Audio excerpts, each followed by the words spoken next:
Welcome and happy Pride. Thank you for joining Yale in Hollywood and the Yale Alumni Association for tonight's talk, a prideful conversation with Sara Gilbert. My name is Nicholas Roman Lewis, and I'm the Senior Director for Shared Interest and Identity Groups at the Yale Alumni Association. I have the distinct pleasure of working with amazing alumni around the world, but I must admit, it's always fun to work with alumni engaged with Yale and Hollywood because their entertainment careers make up the pop culture landscape to our lives. And tonight's guest is no exception. Sara Gilbert endeared herself to millions of television viewers with her portrayal of the sarcastic yet lovable Darlene Connor on the long-running hit series Roseanne, a role which garnered her 2 Emmy nominations among numerous accolades. Sara reprised her role as Darlene in the series revival in 2018, which premiered to record-breaking numbers. And she continues in her role as both Darlene and executive producer on ABC's hit comedy, The Connors. Sara is also the creator, executive producer, and former co-host of CBS's Emmy Award-winning show, The Talk. Additionally, you can see Sara guest starring this summer on Atypical, now in its 4th season, and the YouTube premium series Weird City, co-created by Jordan Peele and Charlie Sanders. Now, we all know Sara's extensive list of TV credits from The Big Bang Theory, Grey's Anatomy, ER, Will and Grace, and Jane the Virgin, to films we loved like Riding in Cars with Boys, Poison Ivy, and High Fidelity, to name a few. An accomplished stage actress, Sara's theater credits include the off-Broadway play Exonerated, the world premiere of Gary Stewart's play Downwinder Dance, and the starring role in the Williamstown Theater Festival's production of The Hot L Baltimore. But Sara is with us tonight because she is a magna cum laude graduate of Yale University with a degree in art. Welcome to the virtual stage, Sara Gilbert. Hi. Thank you.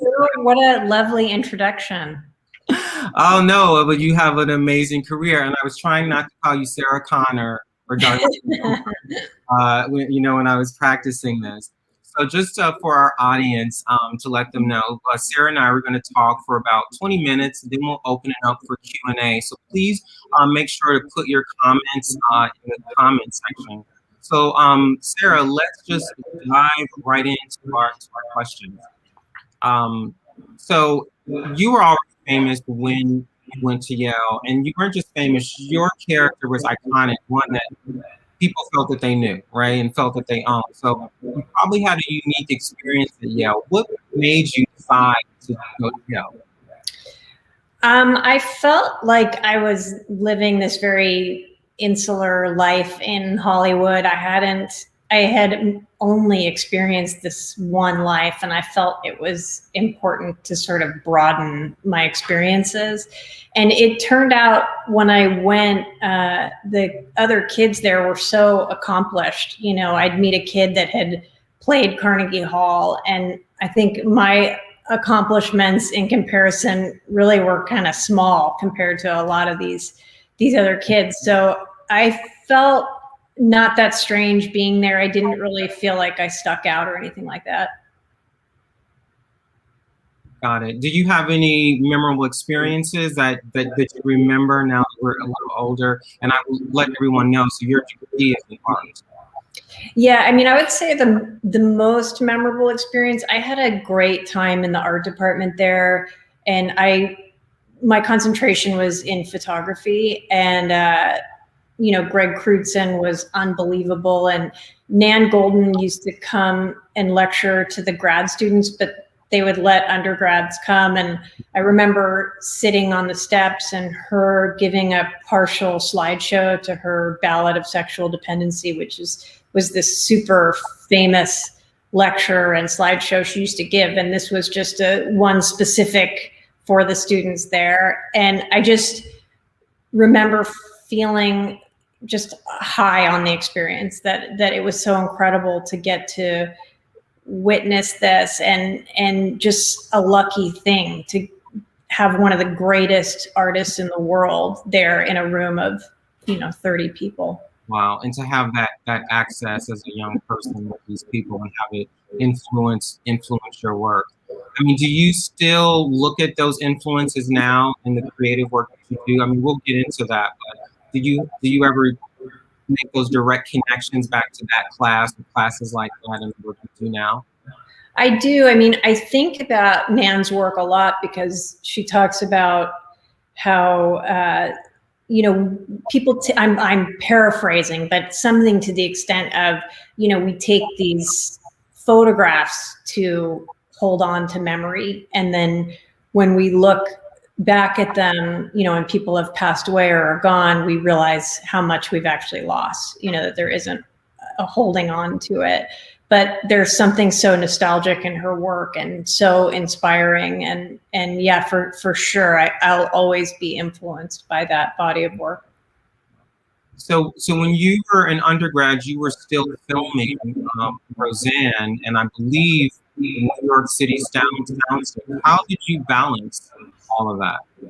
Yeah, when we started, the production would send some sets to New York and bring actors and some crew, and it was kind of insane getting everybody there and making that work. And so they started to realize that it would be smarter to just ship me back to Los Angeles. So that's what we started to do. And I would stack my classes so that I would at most have one class on Friday, but I could usually keep Fridays free. So I'd fly back Thursday night and then take the red eye Sunday night back to New York and take the train early Monday morning back into Connecticut. It's interesting, that's your story, but working with alumni and I look at all the students, you have some of these students that one of our current students is like one Olympic medalist. And I'm like, how do they do this? I know. Just you got to try to stay on top of your classes, but they're doing all these wonderful things. It's unbelievable.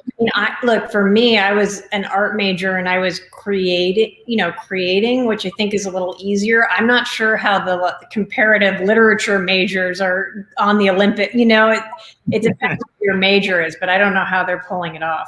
Exactly. So you're talking about being creative there. Your senior film or your senior project was a short film, Persona Non Grata, that I just worked with the shooting gallery. So was that your first entree into independent filmmaking? Yeah, I mean, in terms of me directing and producing, it was. I had been in independent films, but yeah, never been behind the camera, and it was great. I mean, it was a great experience. I'd gone to Yale thinking I'm not going to do anything in entertainment. I'm going to leave that behind. I'm not going to take acting classes. And then I started as a psychology major and stumbled into art and thought, oh, this seems like a really good fit. And then at the end, when we had to do senior projects, I just thought, well, I'll make a short film. And it sort of brought me full circle in a way. Wow. So let's talk a bit about the transition, right? So transition from being an actress to a producer, which obviously now you are an executive producer of The Conners, the creator and executive producer of The Talk. For the folks in the audience who may not know of course we know what an actress is, but what those different roles are, can you talk a little bit about what an executive producer actually does and how you made that transition for yourself? Sure. I mean, there are different types of executive producers. That's sort of the confusing thing about the title producer. But in terms of what I have done with the talk show, for example, I had an idea for it. I brought it to a network, I sold it, and then I helped put the show together in terms of staffing and creative and things like that. And sort of similar with the Roseanne reboot and The Conners, it was bringing everyone together, selling it with my partner, Tom, and some of the creative, what's this show going to be about this round, doing that, and then bringing writers on and discussing with them and finding a common ground. But there are also executive producers that end up financing things. There are people who get an executive producer credit just when they attach themselves to a project because they're considered valuable. So there are really a lot of different ways. And then in television, there are also, I'm a non-writing executive producer. There are also the writing executive producers, the people who, the showrunner who runs the show and is the head writer. So tell us a little bit about, those are really different scenarios. So obviously I would say that there's much more, there's a writer's room, right? It's really creative. They're taking these topics from life. And then it's a much different process for a talk show. Can you just talk a little bit about that, particularly for the people who have their creative minds going? Yeah, I mean, obviously the Conners is scripted. So we're talking about, generally with a talk show, it's day to day, it's day and date, what's going on in the world that we want to talk about. And that really generates a lot of the content. Of course, they do some creative segments, but a lot of it is guest driven or what's happening in the news or pop culture. And then on the Conners, it is, or on any scripted show, really, that's a series, you generally are talking about who are the characters, what are their arcs for the season, so where do we want them to start and where do we want them to end, and finding stories that are really driven from that place, really character-driven stories. Got it. So having both created those shows, what's new on your horizon? Are you going to be directing? Are you producing new shows? Can you tell us a little bit about that? Yeah, I have a production company with my partner Tom Werner, and we've got a pilot script at IMDb TV, so we're working on that. And I've got the Atypical you mentioned coming up that drops on July 9th. And I always feel funny talking about what's coming up. Yeah, and continuing to produce. I'd like to direct more. I always have it in my back pocket as something I'd like to go to. And so I'm trying to develop something to direct, but we'll see. Got it. I know every time I talk to people in Hollywood, it's like, well, I can tell you this, but I can't tell you that. Yeah. It also just feels, I always feel kind of shy saying like, well, I'm in this or I'm on that or doing this. Yeah. Well, this is a place for among Yale family. So it is Pride Month, and this is called a Prideful Conversation. I would like to talk a little bit about, we know representation is very important. So do you have advice that you would give to LGBTQ plus creators that are starting out now in the entertainment field? Yeah, I mean, I think this is a great time to be in the industry because people are really looking towards inclusivity and diversity. And so I would say it seems that there are a lot of programs and grants and ways to make things that didn't used to exist. So I would think if people were resourceful and did some investigating, they could find opportunities that, like I said, we just didn't used to have. And then another piece of advice that I give to people who are creative is really to follow your internal compass. And generally, if I'm not achieving something that I want to achieve, which is, often, I just ask myself, what have I not tried yet? What have I not explored? And I think we always know what we're supposed to do next. We have these, I feel like you get these messages from your own brain, not the negative ones. We all get those also, but that say, I know you don't feel like going to an acting class, but you should, or I know you don't feel like writing that idea that's been gnawing at you, but you should. So it's listening to that and pushing through any internal resistance. And on that note, talking about pushing through, you deal with those, you say, those kind of voices in your head, even with given your success as a creator? Oh yeah, I mean, I think we all are our own worst critic, and a lot of negative talk, and sometimes feeling like you're not good enough or you're not achieving enough or comparing, and that always leads to a painful path and not one of inspiration. I mean, the more you can just get into the work and finding your joy in it, the more good you can create. And that's a lovely answer. So speaking of finding joy and inspiration, what are the things that bring you joy? Where do you seek inspiration? And I know that you said you study photography at Yale. Is that still part of your creative experience? Yeah, I mean, I love taking pictures, but it is on my iPhone a lot now. I mean, we're so spoiled with these phones. Portrait mode is like incredible. But inspiration really in work comes from my life. So anything that I'm going through, particularly painful things, honestly, I find to be the best inspiration. Wow, that's a really good. That's like a deep. And so you translate that. So you have a development company. You look at the full landscape. It could be a talk show, it could be a film, a TV show. You're looking at the full spectrum of translating what's coming out of you, correct? I think we would be open to anything, but we are concentrating primarily on scripted television. We would do a film, but so many films are now on streamers, so it all has kind of blended into the same space. Yeah. But yeah, I would say primarily scripted. Thanks. I hope the audience can start putting some comments and we can bring some audience questions up. But I always have this question in my back pocket. What would you tell the young Sara?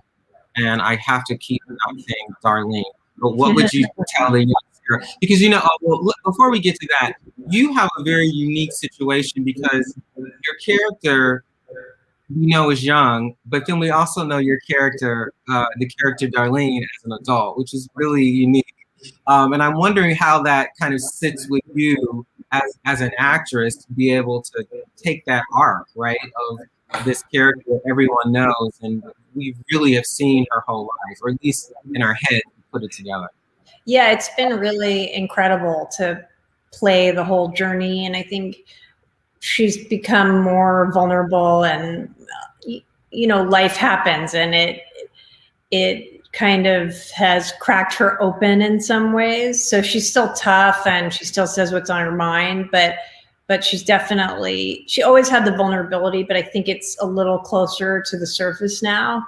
And I think also she had this confidence when she was younger, which she has, but it's like all of us when we're kids, we think we can accomplish anything, and hopefully you can, but you definitely get some no's along the way. So I think she's had that experience as well.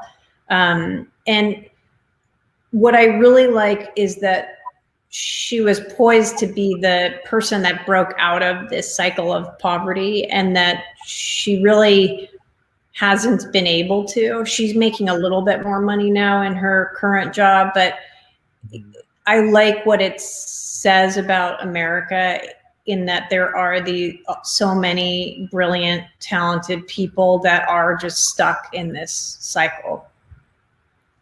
Yeah, and I think it's definitely something to be able to turn to see that reality in a sitcom, right? I think it's a great way to have that access. So when I read your bio, some of the highlights, I was saying you've been guest starred in so many memorable roles. One of the ones I loved most was Big Bang Theory, and I just thought it was really funny. I was like, oh my God, she's there. How is it to be an actress? Everyone knows, and just to have all these different opportunities, because you have varied, like from comedy to Sorry, this is the problem from with the comedy to the drama. Like, what has that been like? to move from comedy to drama? Yeah, like in the different guest starring roles. I mean, it's like, I know, do you have a preference? Is it just, an opportunity to flex muscles, or, hey, I'm an actress? I really love both. And I think unlike some other actors, I don't feel such a huge difference between the two. I think like playing the truth of it, and usually with comedy, it's just the comedy's sort of written in. But I know some actors are a bit more broad or more arch in their style. So for me, there's like a rhythm to comedy that I'm sort of aware of when I'm doing it, but it's not totally different. And I do love both, and I love having an audience there. I mean, that's fun when you get the instant feedback of, about what you're doing and all that. It's really cool. Thanks. So we're gonna just have one last question I'll ask you, and then we're going to wrap it up here. Okay. Can you give that advice to the young Sara? Oh, the advice, knowing what you know. It's weird because two things, want to come out, and like one is work harder, go after more opportunities, create more. And then on the other side, it's almost the opposite. Don't worry, everything's okay. You're fine as you are. So I almost makes me feel like if I had less negative self-talk when I was younger, perhaps that would let me create more. Like, I think we think we're getting someplace by telling ourselves that we're not doing enough. And in a way, you're just pressing down your creative impulses. So I think the best advice I would give is just to be kind to yourself and to push forward from that space. So believe in yourself from a more positive space. That's all I got. I think that's wonderful advice, particularly to young folks. And now that we're, people are coming out of this COVID experience and was challenged last year with, not being in school and so forth. So I just think that's a really good, honestly, to believe in yourself. So Sara, I want to thank you so much for joining us today. Thank you. I know you're really busy and giving us some time out of your busy schedule. And I just like to tell everyone if you want to get involved with Yale in Hollywood, just follow us at Yale in Hollywood on Facebook, and continue to watch Sara and the Connors and all of her amazing projects coming up. Thanks again, Sara. Thank you so much. Take care. Take care. Bye-bye.